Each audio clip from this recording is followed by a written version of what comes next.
Chers apprenants, ravi de vous retrouver pour une nouvelle séance qui sera consacrée à l'activité de production écrite. Mais avant de vous dévoiler le titre de notre activité du jour, je voudrais d'abord vous poser une petite question. Si un jour vous devez construire une maison, une belle maison comme celle que vous avez sur votre écran, est-ce que vous allez commencer par ramener vos matériaux et commencer directement les travaux de construction? Bien sûr que non. Vous aurez certainement besoin d'un plan.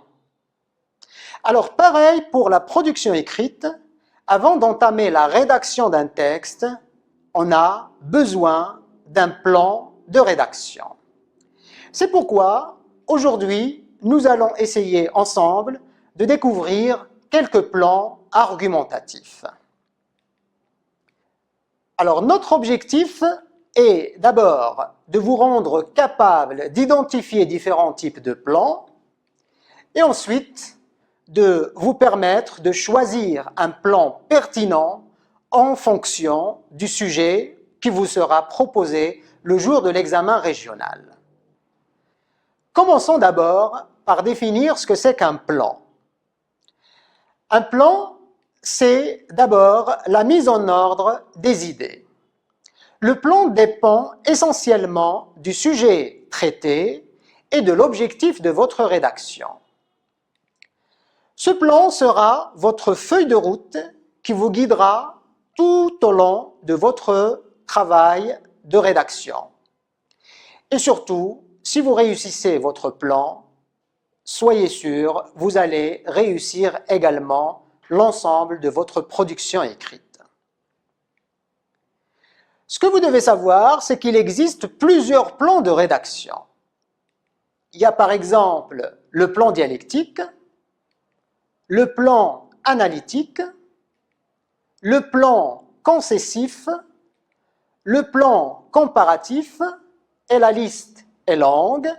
Vous devez en connaître quelques-uns, le plan thématique ou simple, etc.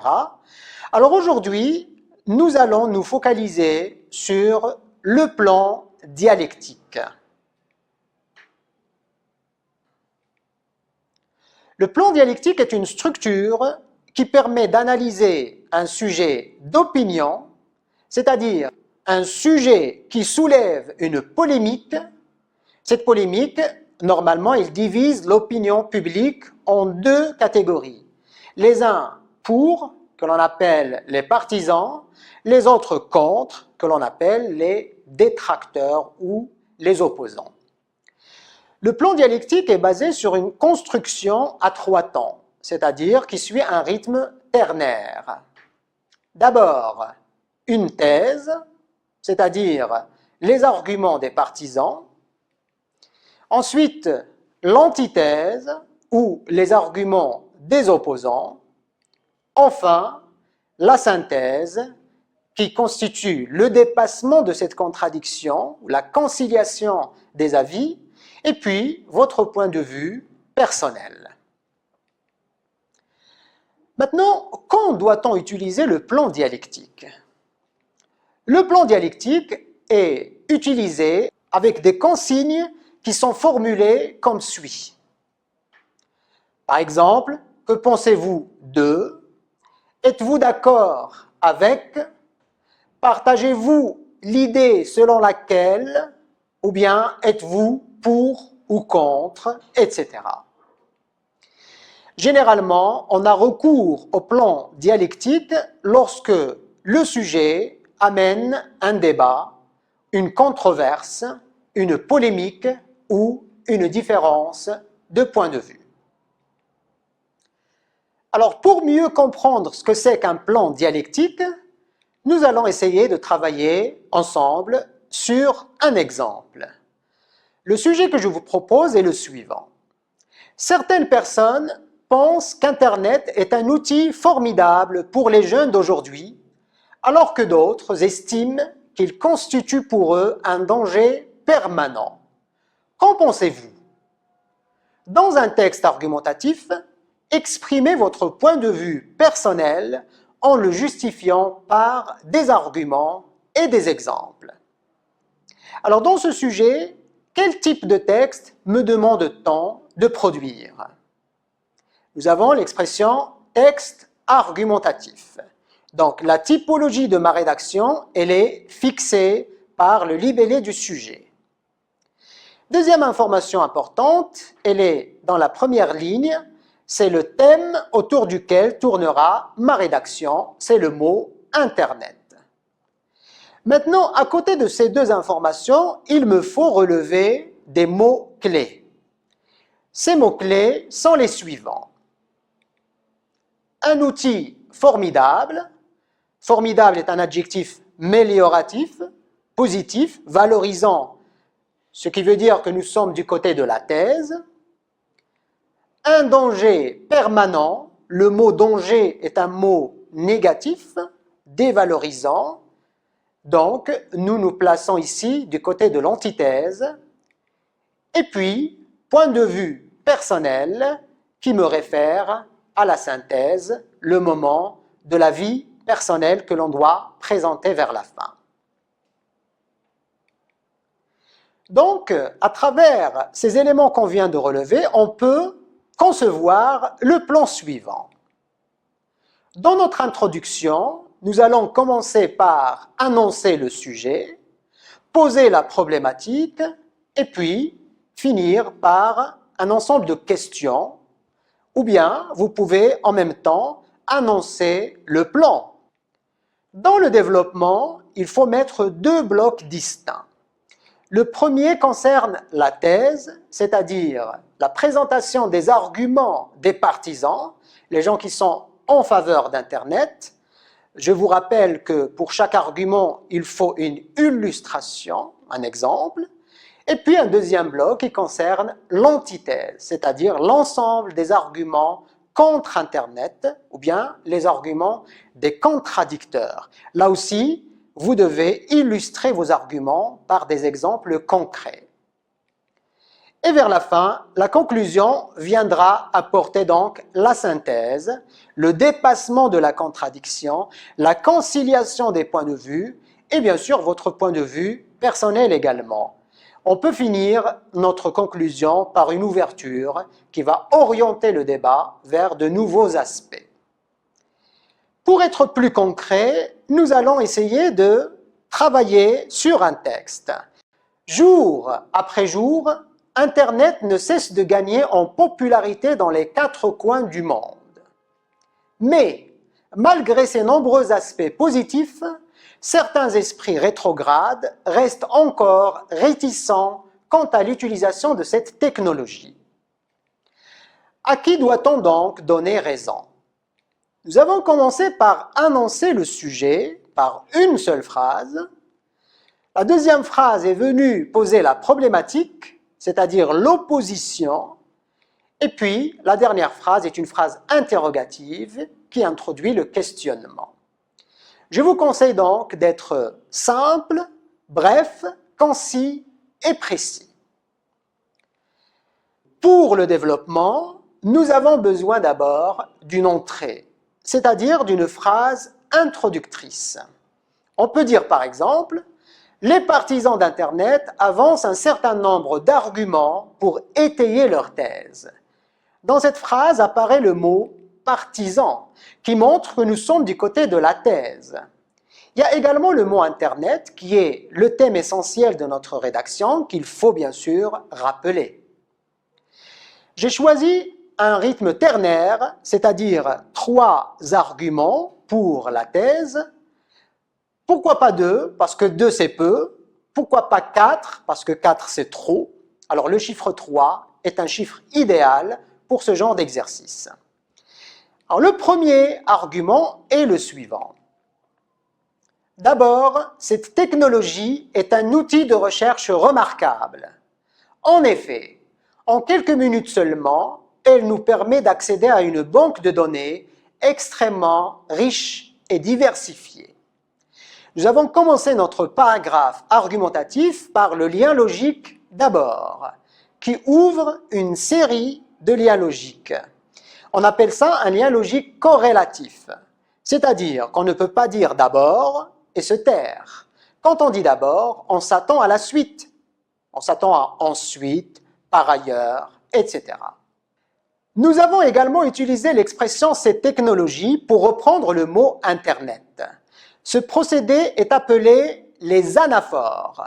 Il existe deux types d'anaphores. Les anaphores grammaticales ou pronominales, lorsqu'on reprend un mot déjà cité dans le texte par un pronom, personnel, relatif, indéfini, etc.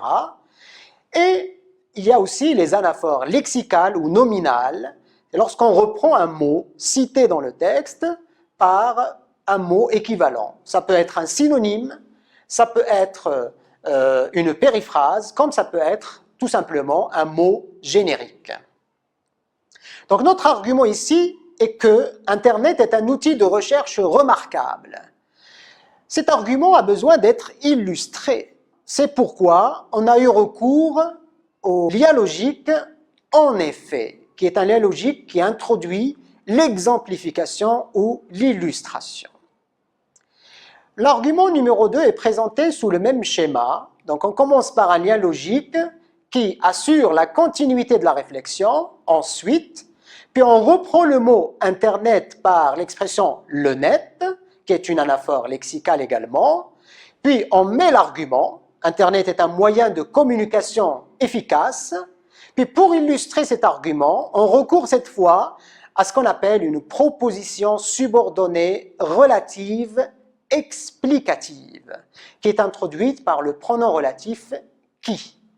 Alors Internet permet à deux personnes dans des coins opposés du globe d'entrer en contact rapidement et facilement. Le troisième et dernier argument, on peut le dire comme ça, enfin, le web est un dispositif de divertissement et de distraction extraordinaire.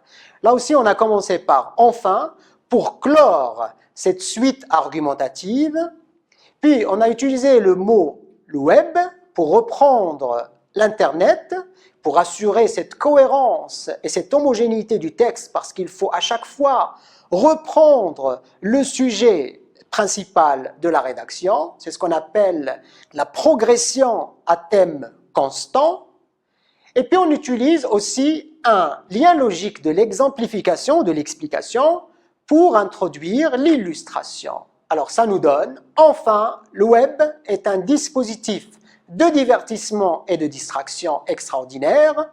Grâce à lui, on peut s'amuser, jouer, regarder des films, écouter de la musique, etc.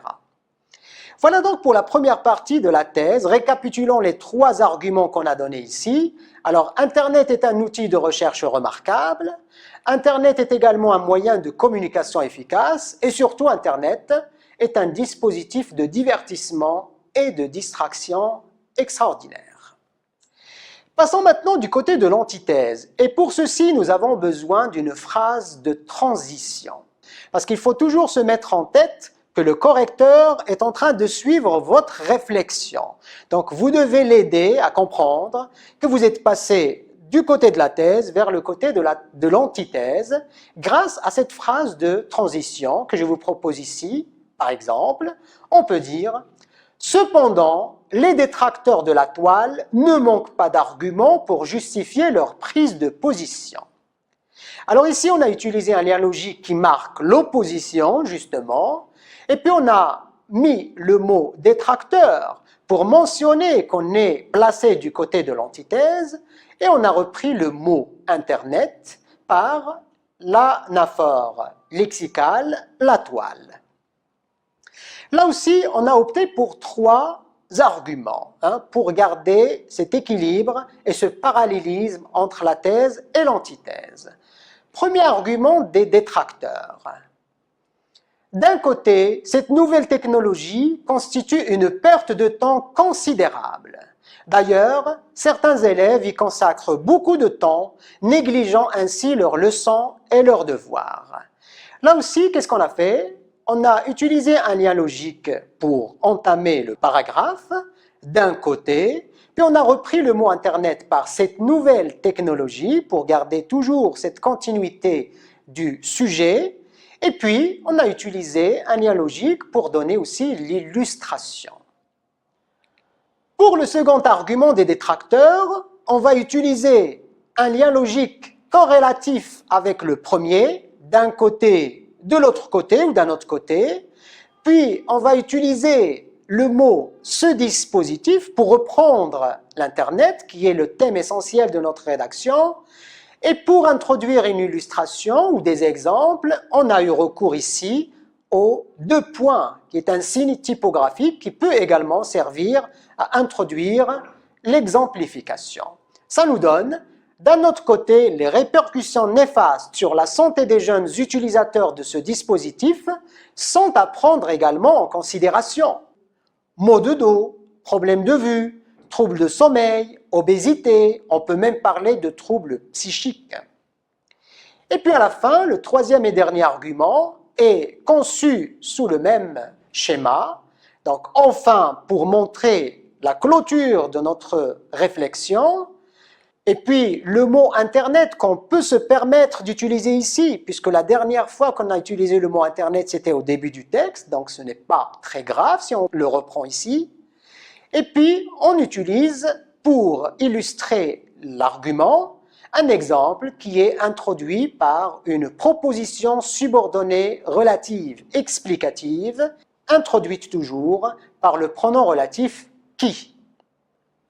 Voilà donc pour l'antithèse. Récapitulons les 3 arguments des opposants. Pour eux, Internet est une perte de temps considérable. Ils pensent également que les répercussions de ce dispositif sont néfastes sur la santé des jeunes utilisateurs et surtout que cette nouvelle technologie représente un univers dangereux pour les jeunes parce que c'est un monde plein de personnes mal intentionnées. Passons maintenant à la conclusion de notre rédaction. Je vous propose cette conclusion. Pour conclure, j'estime personnellement qu'Internet, qui a envahi notre vie, reste un merveilleux outil d'information, de communication et de distraction, pourvu qu'on l'utilise avec modération et prudence. D'ailleurs, toutes les nouvelles technologies n'ont-elles pas reçu les pires critiques à leur apparition? Alors ici, dans cette conclusion, nous avons commencé par une expression qui montre qu'on est en train de conclure. Les expressions ne manquent pas, vous pouvez dire en guise de conclusion, bref, en définitive, en somme, etc. Vous devez également montrer que vous êtes en train de donner votre point de vue personnel, puisqu'on vous le demande. Donc là aussi, les expressions ne manquent pas, vous pouvez dire « à mon avis »,« personnellement », quant à moi, en ce qui me concerne. Vous pouvez également utiliser des verbes d'opinion comme j'estime, je pense, je crois, je trouve, etc.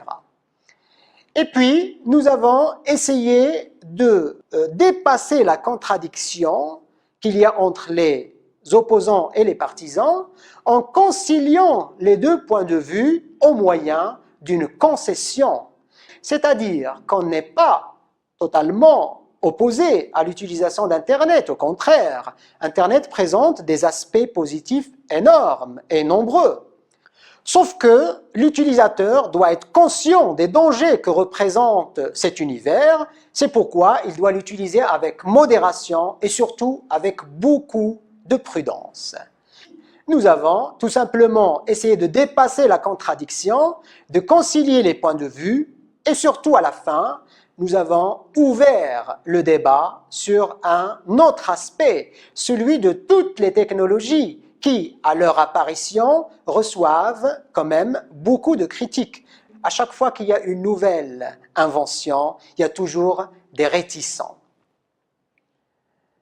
Alors, pour récapituler tout ce qu'on vient de dire à propos du plan dialectique, on va dire d'abord que le plan dialectique est à utiliser avec les sujets qui présentent des débats, des polémiques, des controverses, des différences de point de vue. Sa structure est ternaire, elle s'articule autour de la thèse, de l'antithèse et de la synthèse. Et bien sûr, l'objectif de ce plan, c'est de débattre d'un sujet polémique qui présente des points de vue différents entre partisans et détracteurs, le but étant de prendre position dans ce débat, en présentant bien sûr les arguments des uns et les arguments des autres, tout en proposant son point de vue personnel qui va constituer un dépassement de cette contradiction. Je vous propose des exercices d'application pour mieux cerner cette notion du plan dialectique. Le premier exercice que je vous propose est le suivant. Parmi ces sujets, lesquels se prêtent au plan dialectique? Le premier sujet, le e-book ou le livre électronique constitue l'avenir de l'humanité. Les uns trouvent qu'il s'agit d'un réel progrès à saluer, alors que d'autres lui préfèrent le livre en papier. Qu'en pensez-vous? Alors, à votre avis, est-ce qu'on peut appliquer le plan dialectique à ce sujet? Nous avons d'un côté les adeptes du livre électronique et nous avons de l'autre d'autres personnes plus nostalgiques qui lui préfèrent le livre en papier. Alors, est-ce qu'on peut appliquer le plan dialectique à ce sujet? Bien sûr que oui. Le deuxième sujet est le suivant. L'émigration clandestine est un phénomène qui a pris de plus en plus d'ampleur ces dernières années. Quelles sont les raisons qui poussent nos jeunes à s'embarquer dans cette aventure mortelle? Quelles en sont les conséquences et que peut-on faire pour éradiquer ce mal? Est-ce qu'on a ici des gens qui peuvent être des partisans de l'immigration clandestine, à part les émigrants clandestins eux-mêmes? Je ne pense pas. Tout le monde dénonce ce phénomène. Donc, on ne peut pas avoir de thèse et d'antithèse. On ne peut pas avoir de partisans et d'opposants. C'est pourquoi on ne peut pas appliquer le plan dialectique à ce type de sujet.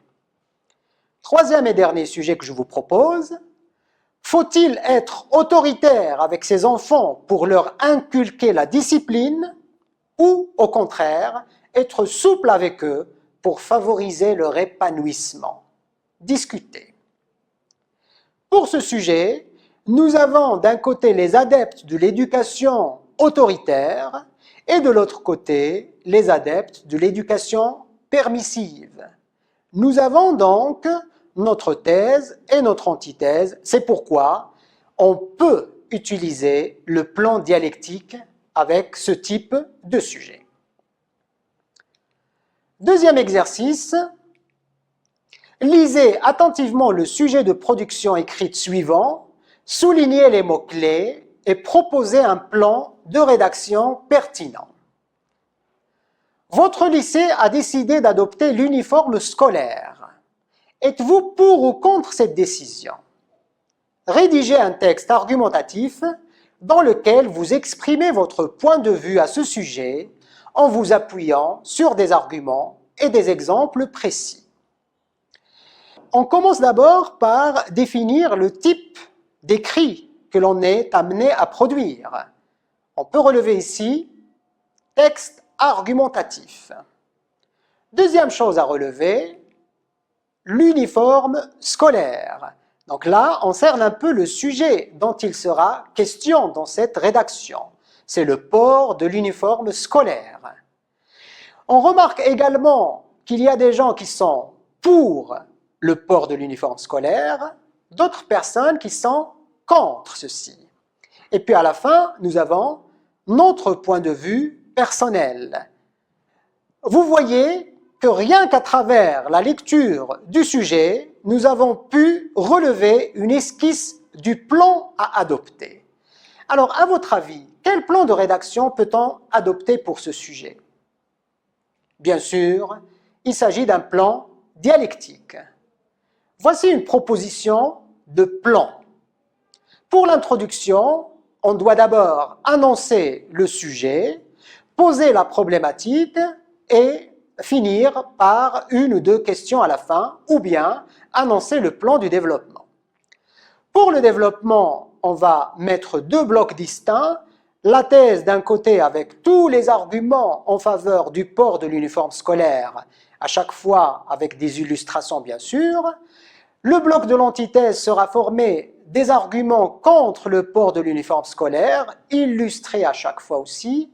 Et puis, au niveau de la conclusion, nous avons bien sûr synthétisé tout ceci, essayé de dépasser cette contradiction et puis présenter notre point de vue personnel et pourquoi pas ouvrir aussi le débat sur d'autres perspectives. Voilà, notre séance touche à sa fin.